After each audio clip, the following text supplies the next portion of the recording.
Hello friends, welcome back to my channel. आज का word है डिलीजेंस।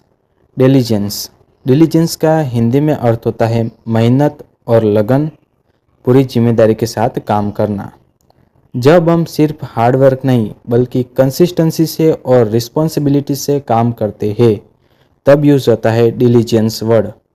चलो इसे एग्जाम्पल के साथ अच्छे से समझते हैं। Diligence brings steady progress. लगन लगातार प्रगति लाती है। A diligence person pay attention to details.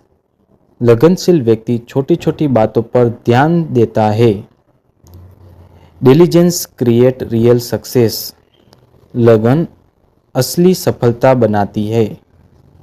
So friends, आज का वर्ड था डिलीजेंस। अब आप कमेंट में लिखो आई वर्क विथ डेडिकेशन। मिलते हैं नेक्स्ट न्यू वर्ड के साथ। चैनल को लाइक करें, शेयर करें, सब्सक्राइब करें। धन्यवाद।